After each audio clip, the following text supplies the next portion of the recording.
जय माता दी। माँ स्कंद माता हमेशा आप पर और आपके सारे परिवार पर अपनी कृपा दृष्टि बनाए रखे। आज के इस वीडियो में आप सुनेंगे माँ स्कंद माता की कथा। कथा को पूरा जरूर सुनिएगा, अधूरा नहीं छोड़िएगा। स्कंद माता का स्वरूप अत्यंत ही मनमोहक है। इनकी 4 भुजाएं हैं, जिनमें से 2 भुजाओं में उन्होंने कमल का पुष्प धारण किया हुआ है। एक भुजा से भगवान स्कंद को अपनी गोद में धारण किए हुए है और दूसरे से वह सदा अपने भक्तों को वर मुद्रा में अभय प्रदान करती हैं। स्कंद माता कमल के आसन पर विराजमान रहती हैं, साथ ही सिंह की सवारी भी करती हैं। कमल के आसन पर विराजमान रहने के कारण इन्हें पद्म आसना देवी के नाम से भी जाना जाता है। असुरों के साथ होने वाले युद्ध में उन्होंने अपने पुत्र भगवान स्कंद को सेनापति के रूप में नियुक्त कर युद्ध का संचालन किया था। इसी कारण से देवी अपने भक्तों की सदा उनके शत्रुओं से रक्षा करती है और जैसे जिसकी मनोकामना हो उसे भी पूरा करती हैं। पुरानी कथा के अनुसार बहुत समय पहले जब भगवान शिव का विवाह देवी सती से हुआ था, हालांकि जब सती ने अपने पिता द्वारा आयोजित महायज्ञ में खुद को यज्ञ की अग्नि में भस्म कर दिया था, तब भगवान महादेव अत्यंत क्रोधित हो गए और सब कुछ त्याग कर वे देवी सती के वियोग में गहन तपस्या में चले गए। तभी दूसरी तरफ तारकासुर नाम के एक राक्षस ने देवताओं पर आक्रमण करके उन्हें परेशान करना, उन्हें सताना शुरू कर दिया। ये बड़ी चिंता का कारण था, क्योंकि भगवान महादेव के वरदान से तारकासुर को केवल भगवान महादेव के पुत्र ही मार सकते थे और ये बात तभी संभव थी जब भगवान महादेव का विवाह हो जाए। तो इधर सभी देवताओं के अनुरोध पर देवऋषि नारद ने माँ पार्वती से भेंट की। उन्होंने देवी सती के रूप में उनके पिछले जन्म के बारे में देवी पार्वती को सब कुछ बताया और उनके वर्तमान जन्म के उद्देश्य के बारे में भी बताया। देवऋषि नारद ने उन्हें समझाया कि माँ पार्वती और भगवान महादेव की एक संतान होगी जो राक्षस तारकासुर का वध करके उसको हराएगी। हालांकि भगवान शिव को ये एहसास करवाने के लिए माँ पार्वती ही देवी सती का अवतार थी। माँ पार्वती को अत्यधिक ध्यान और कठिन तपस्या करनी पड़ी। उन्होंने अन्न जल त्याग दिया, 1000 से अधिक वर्षों तक घोर तपस्या की। कई बार उन्होंने केवल जल और वायु का सेवन करके तपस्या की। अंत में भगवान महादेव ने उनके समर्पण को स्वीकार किया और वह देवी पार्वती से विवाह करने के लिए तैयार हो गए।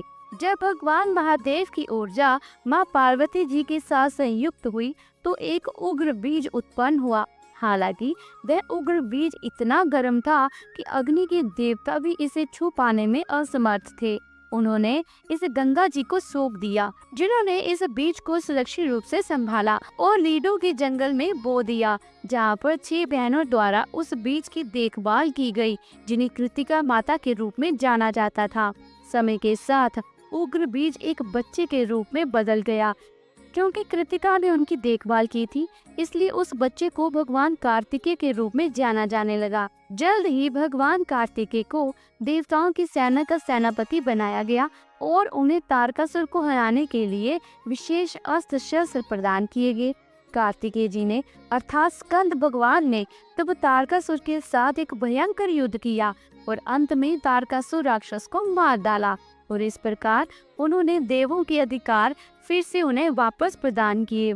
क्योंकि कार्तिकेय जी का जन्म एक गर्भ बीज से हुआ था, इसलिए उन्हें स्कंद के नाम से जाना जाने लगा, जिसका संस्कृत में अर्थ होता है उत्सर्जक, और उनकी माता माँ पार्वती को स्कंद माता के नाम से जाना जाने लगा।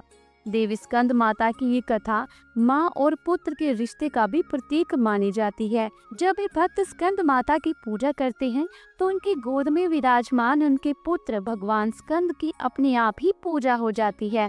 इस प्रकार भगवान स्कंद की कृपा के साथ साथ भक्त स्कंद माता की कृपा का आनंद भी लेते हैं।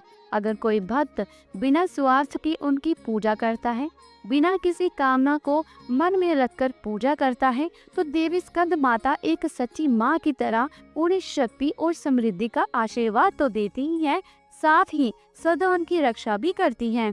माता की गोद में विराजमान भगवान स्कंद हमेशा बाल रूप में ही क्यों रहते हैं, वो कभी बड़े क्यों नहीं होते हैं, इसके बारे में भी एक कथा प्रचलित है। कहते हैं कि ऐसा एक श्राप के कारण हुआ। एक बार भगवान महादेव और देवी पार्वती एक खेल खेल रहे थे जिसमें भगवान शिव अपना सब कुछ हार गए और हारने के बाद वे गंगा जी के किनारे चले गए। इधर कैलाश पर्वत पर भगवान शिव को ना देखकर कार्तिकेय जी को बड़ी चिंता हुई। पूछने पर माता पार्वती ने उन्हें सब कुछ बता दिया। सारी घटना सुनकर कार्तिकेय जी महादेव जी के पास गए और उनसे वापस लौटने की प्रार्थना करने लगे। भगवान महादेव ने कहा कि अगर उनकी हारी हुई सारी वस्तुएं वापस मिल जाएं, तभी वह कैलाश पर वापस लौट सकते हैं। कार्तिकेय जी ने कैलाश पर्वत पर आकर माता पार्वती से खेल ही खेल में भगवान महादेव की सारी वस्तुएं पुनः जीत ली और भगवान शिव को वापस कर दी। इधर पार्वती जी भी शिव जी के कैलाश पर्वत से चले जाने पर बड़ी चिंतित हुई। जब गणेश जी ने अपनी माता को उदास देखा तो उनसे उदास होने का कारण पूछा। तब वह भगवान शिव के पास जाकर उनकी व्यथा पूछने लगे। इधर शिव जी पुनः पार्वती जी से खेल की इच्छा व्यक्त करने लगे और इस बार खेल में भगवान महादेव जी जीत गए। गणेश भगवान जब ध्यान पूर्वक सारा खेल देख रहे थे तब उन्हें पता चला कि ये सब तो भगवान विष्णु की माया से हो रहा है। सारा रहस्य उन्होंने देवी पार्वती जी को बता दिया। इधर पार्वती जी ने क्रोध में आकर भगवान महादेव को श्राप दे डाला और कार्तिकेय जी को भी हमेशा बाल रूप में ही रहने का श्राप दे डाला। कहते हैं कि तभी से कार्तिकेय जी हमेशा बाल अवस्था में ही दिखाई देते हैं। हालांकि इस खेल में हार जाने पर भगवान महादेव को देवी पार्वती ने जो श्राप दिया था उसके अनुसार गंगा जी की धारा का बोझ सदा भगवान शिव के मस्तक पर बना रहेगा। साथ में ही देवी पार्वती ने देव ऋषि नारद को श्राप दिया था कि वे कभी भी एक स्थान पर टिककर नहीं रह सकेंगे और उन्होंने भगवान विष्णु को भी श्राप दिया कि रावण तुम्हारा शत्रु होगा और रावण का विनाश विष्णु जी के हाथों ही होगा। इस प्रकार से देवी पार्वती जी के द्वारा दिए गए श्राप सभी को भुगतने पड़े। तो बोलिए स्कंद माता की जय। मुझे आशा है कि आज की वीडियो आपको पसंद आई होगी, तो वीडियो को लाइक करें, शेयर करें और साथ ही ऐसी ही और धावी बड़ी वीडियोस को देखने के लिए हमारे चैनल को सब्सक्राइब करके बेल आइकन के बटन को जरूर प्रेस कीजिएगा। इससे यही होगा कि जो भी नई वीडियो मैं अपलोड करूंगी वे सबसे पहले आप तक पहुंच जाएगी। जल्दी मिलती हूँ अगली नई धामी बड़ी वीडियो के साथ। तब तक के लिए जोर से बोलो जय माता जी।